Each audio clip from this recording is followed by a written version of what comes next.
Bakit kahit hindi natin kapamilya si Rene at si Adili, sobra tayong nasasaktan? Dahil hindi nila natatanggap yung hustisya na dapat maibigay sa kanila. Panoorin nyo tong video na ito na kung saan pinapakita kung gaano kabuting bata si Rene. Siya yata yung taong kapag binato ka ng bato, batuhin mo ng tinapay.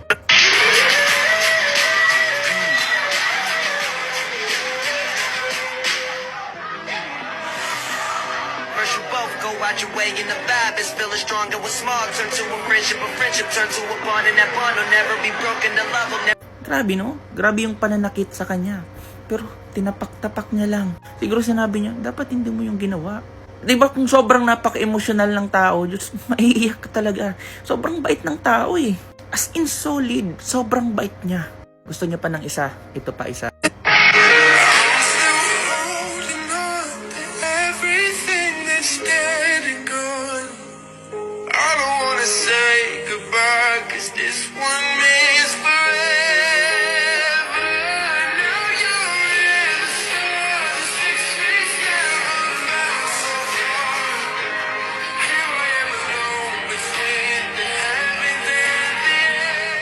Diba?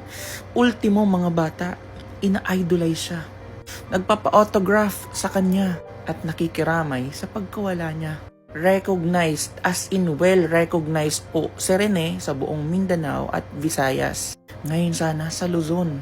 Future basketball idol sana si Rene. Pero wala na. Greatness attracts jealousy. Hindi ko naman sinasabing may alam talaga si Kiefer. Pero pinuntahan ko yung profile ni Kiefer dito. Ito yung mga nabasa ko. So, ito po yung profile ni Kiefer. Kahit ako din mismo, pakabasa ko ng mga comments nila, napaisip ako. Pwedeng may alam si Kiefer.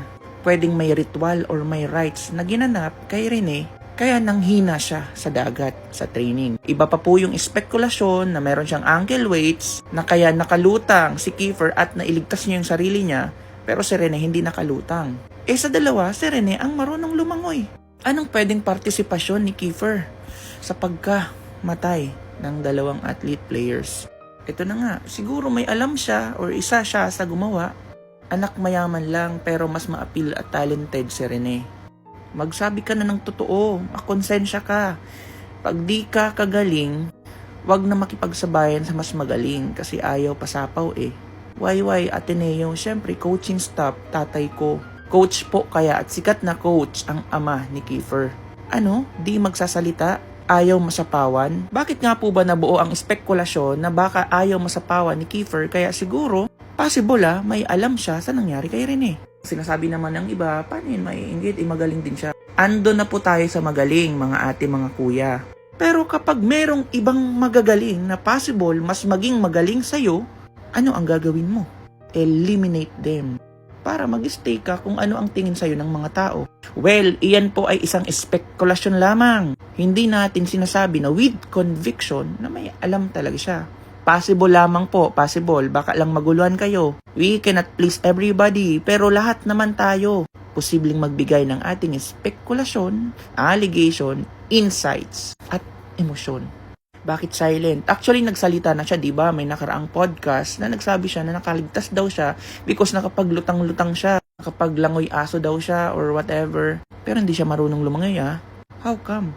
And kapag lumutang-lutang ka doon, yung dagat nga yung naging rason para kayo mapunta sa sentro, di ba? Hindi kasi ito magkiklik ganitong rason. Kasi magiging contradicting to at isipin talaga ng iba, ay, pwedeng nakatali si Rene sa ilalim. Kasi may mga lumabas na lubid. Though sabi naman ng iba, ginamit yun sa pag-rescue sa kanya, hindi din naman naniniwala yung iba. Kasi nga yung footage ng drone, hindi naman na ipakita ng buo yung pag-retrieve at pag-rescue.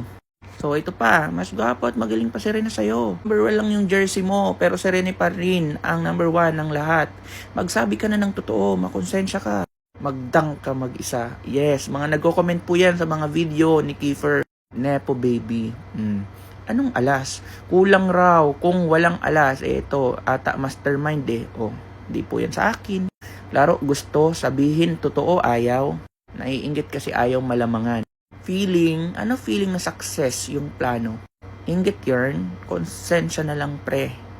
Sama mo. Ang lalala nga ng mga sinasabi ng iba. Tayo speculation lang. Huwag nyo nga to pasikatin. Naka-turn off comment section na. May nag-comment nung pasikat kasi kayo feeling expert. Wish ko ngayong birthday ko, wag na sana mag-champion ng Ateneo. Grabe yun, pati yung paaralan nakadami talaga. Well, pabaya din naman talaga ang paaralan ng Ateneo. Hindi nyo po masisisi ang mga nagbabash sa inyo. Magsalita na. Yun nga, may video siya na naka-turn off yung comments. Speak up! Okay na yan, syempre wala na daw sa sapaw eh. Nakakatulog ka na ng mahimbing? Sabihin mo na totoo. Number 1 na takot, malamangan. Ayaw malamangan eh. Eto pa sa FB naman. Grabe ang trauma mo, Kiefer. While they're saving Rene, nandun ka sa tabi-tabi, nakahawak. Actually, sa Adili po yung sinisave na nakita natin na nakagilid po si Kiefer. Kita sa drone, nakatayo lang siya at walang ginagawa. Na-notice ko din na parang wala lang. Sabi ni Jay, envy is the coward side of hate and all her ways are bleak and desolate. Henry Abbey. Ito pa. Buti nakakatulog ka pa. Dapat kasi una pa lang nagsalita ka na, buhay ang nakataya sa ginawa sa inyo. At maiipit lang kayo kaugnay sa pagkawala ng dalawang kapwa mo player. True. Kaya wag nyo pong sisihin yung mga nag-speculate hindi naman sila nagbibintang. Hanggat hindi po talaga napapatunayan ang konkretong kaganapan, hindi po talaga matitigil ang mga nagsasalita. Kahit sino ka pa man. Liar! Kitang-kita sa video, nakatayo ka lang habang yung mga kasama mo tinulungan si Rene. Karma is coming, boy. Andito ka nga, palusot, feeling innocent. Eto pa, actually, nabanggit ko na to sa isang content ko, pero basahin nyo na lang, sobrang haba nito. At the end of the day, imbis wala kayong problema, Ateneo, ma'am, wag mo akong tatarayan. May kasalanan din po kayo, ma'am. Kahit sabihin mo na hindi nyo inaprobahan ang team building, inyong kapabayaan ang mag-hire at hindi man lang mag-double check ng mga empleyado nyo. Going back, maraming tao ang iniisip ang dalawang bagay lang. May konkretong alam si Kiefer, in a way na hindi siya ang gumawa sa nangyari kila Rene, or siya talaga yung doer. Para matapos na at manahimik na ang mga tao. At para makapag-restore na din ang Ateneo.